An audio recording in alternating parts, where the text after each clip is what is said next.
Hi, and welcome to The Curling Show, the podcast that brings you interviews with the sport's top athletes and the people who shape the game. Brought to you by Bell's Brewery and their inspired collection of beer, ale, porter, and stout.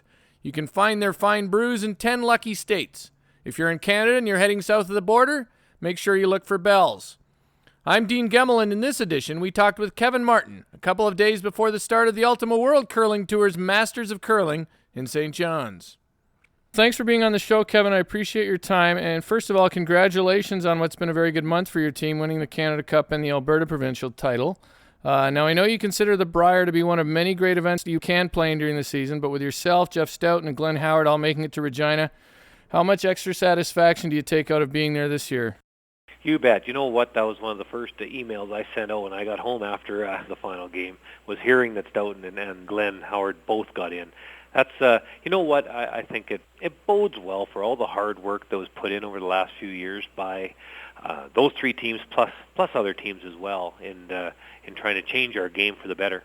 You picked up a nice check at the Canada Cup, but that event did seem to struggle to generate much buzz despite a committee that worked really hard in Kamloops. Do you think it made sense for the CCA, without the Olympic trial spots at stake, to hold what was basically a cash deal, which is not something maybe they're great at running?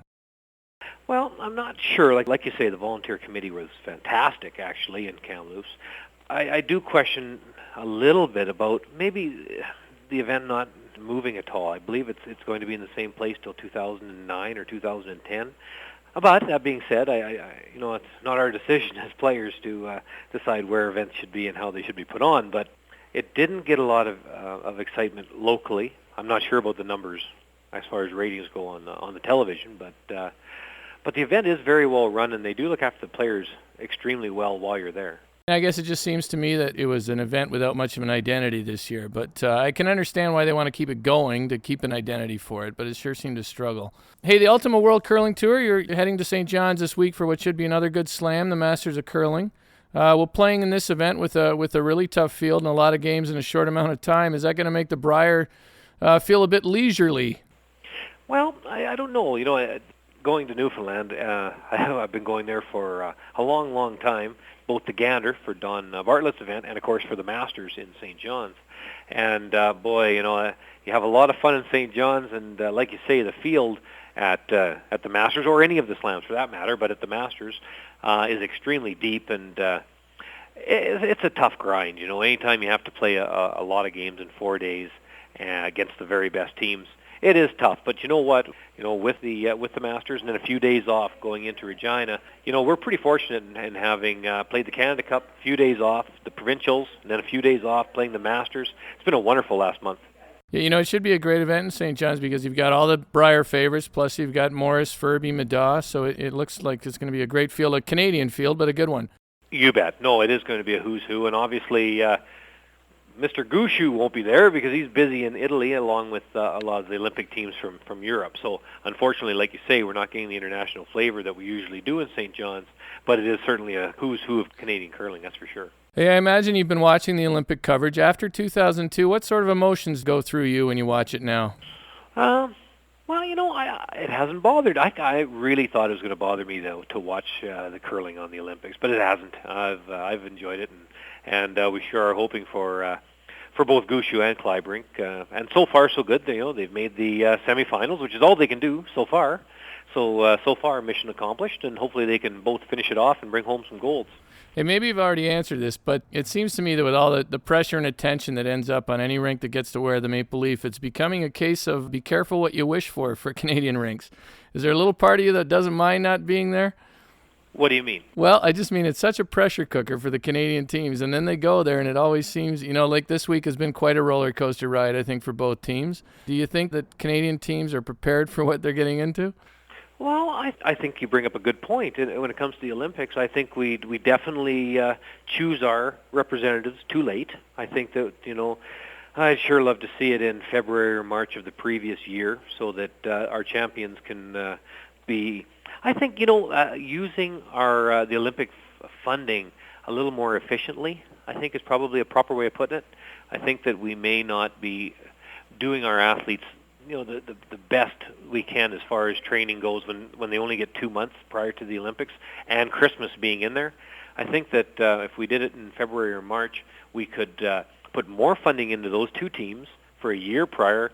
Their training could be a lot deeper, the physical training, mental training.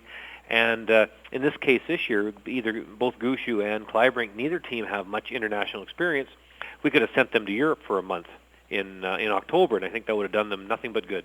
Yeah, I completely agree with you on that. I think you look at the U.S. men's team, and they've had that advantage, and they did seem to sort of peak at the right time this week. So, hey, you've talked about needing 6-person teams at major events, and we've seen this week Team Canada having used their alternates a lot.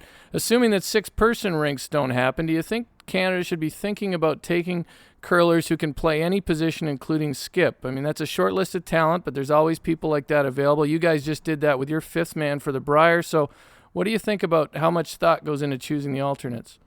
Well, we tried to do that for the Brier. Mark Johnson, obviously, in my mind, has probably been the most consistent curler in Alberta this year, better than ourselves or Furby's team. He's been tremendous. So, for a 5th, that's great. Can Mark play lead as good as he can play skip or third? I don't think so. And he wouldn't think so either. So I don't think we've got every base covered, and I don't think anybody could. It's just not the way it is. You just can't pick a tremendous goalie and expect the poor guy to be a center. Right. This is not possible. So I would like to see the Olympic Games go to 6. I don't think we need a 6th member for the Brier, for the Worlds, or for the Slam events. I just don't think we need that. So just for the Olympic Games? We're bringing a 5th to St. John's. We always bring a 5th everywhere we go, but at the Olympic Games, this is different. This is bigger. We're not just curlers when you go to the Olympic Games. We're part of Team Canada. The hockey players, the snowboarders, skiers, they're all relying on us to bring home medals. And I think we're doing them a bit of an injustice by bringing only one 5th player, and generally it's a 5th player that can only play one position very well, at that level. And I question that. I really do. And I think we should take a skip third player, and I think we should take a front-end sweeper player. I don't know many top-end guys that can play lead at that level. I just don't know of anybody like that. So I think that that's something we need to make a change in our sport sooner than later. And we're getting zapped a bit this time again. Nothing against our alternates that are at the Olympics, but both teams have had trouble with be it flu bugs or food poisoning or whatever the case may be, and I think it's put them a bit behind the 8 ball. Luckily, they're both in the semifinals, but it was pretty dicey there midweek if our teams were going to make the playoffs. I think it's a good point, and I think it's good to hear you say just for the Olympics, because that is the event I think it matters at, and not at other events. And it seems like everybody comes down with something at the Olympic Games. I don't know what happens, but I think the women's side especially, if Shannon Clybrink had been ill, I think they'd be in deep, deep trouble. But anyways, hey, I think it's fair to say that your popularity with curling fans is up and down over the years, but with everything you've been involved in and with more than a few years left in your curling career, what do you hope people will say about you in, say, 20 years? I don't know. I know that we've definitely ruffled some feathers over the years, but it's, they're not feathers that I didn't intend to ruffle. I think every great sport, and curling is certainly one of them. And you know what? Now, and when you're watching in Italy and the ratings that happened in Germany in 2002, I think the whole world's starting to see that curling is a sport that people love to watch and love to play. And what is it? Over 5 million people watching curling in Italy this week. That's incredible. So what I'd like people to think about with me is just that I did all I could to try to help the sport grow and evolve and change with the times, and that's something that curling struggled with for a long time. We had I think an old thinking group that were running it, and some changes need to be made, and they're made. I think it's been a very positive progression in our sport, and that's great. I think the changes will be appreciated in 20 years. So, I think you're right. You ruffled feathers, but I think it's been for the good of the game. You make a great point about the attention that the Olympics has brought here in the United States. I think I've seen more, not only awareness of the sport, but more respect for the game than I've ever seen before. One thing that still troubles me a little bit when I watch the Canadian coverage is, and I sometimes troubled by this Canadian sports media not giving it the respect it seems to be getting around the world. Do you think they're going to catch up at some point here? No question. Curling has been a huge sport in our country for a long, long time. And it used to be that, the curlers, not a lot different than the darters, would certainly have a beer during and definitely after every game. But in the last 15, 20 years, that just doesn't happen anymore. But because the game is new, basically, to the rest of the world, they're getting to see modern-day curlers. A Brad Gushu that, this guy's in fantastic physical condition, trains 12 months of the year in the gym. This guy practices every day. He practices as much as I did when I was a kid. And, I mean, he's ready. This guy's an athlete. Now, that's what the Europeans and the people new to curling are getting to see. In Canada, we've watched curling and loved it for, forever. And I think that it just takes time to have the media and traditional people realize how much the game is changing and how good a shape the athletes have to be in now to be able to travel and compete on a daily basis like we do. Yeah, I think you're dead on with all that. We finish these interviews with something we call the runback segment, appropriate for a guy like you, throws a lot of runbacks, but I give you a topic and you give me your thoughts in 1 to 3 words. All right? Changes to the Canadian Olympic team selection process. A good idea. A team that's going to surprise people with a breakout season next year. Tom Brewster, Scotland. Nice. The Italian fans in Pinerolo. I love them. I love it too. I hope we see more of that. Me too. I don't think it bothers the curlers at all, really. I hope it doesn't, because it sure is great for us, the fans, watching. The chances of a Grand Slam event in the United States within the next 5 years. 100%. Outstanding. Hey, good luck this week in St. John's and at the Brier, Kevin. It was a pleasure talking to you. Awesome. Thanks. That's Kevin Martin on The Curling Show, brought to you by Bell's, the home of inspired brewing. Before we sign off, humor me as I make a few quick suggestions. First, visit the Curling News blog at curlnews.blogspot.com.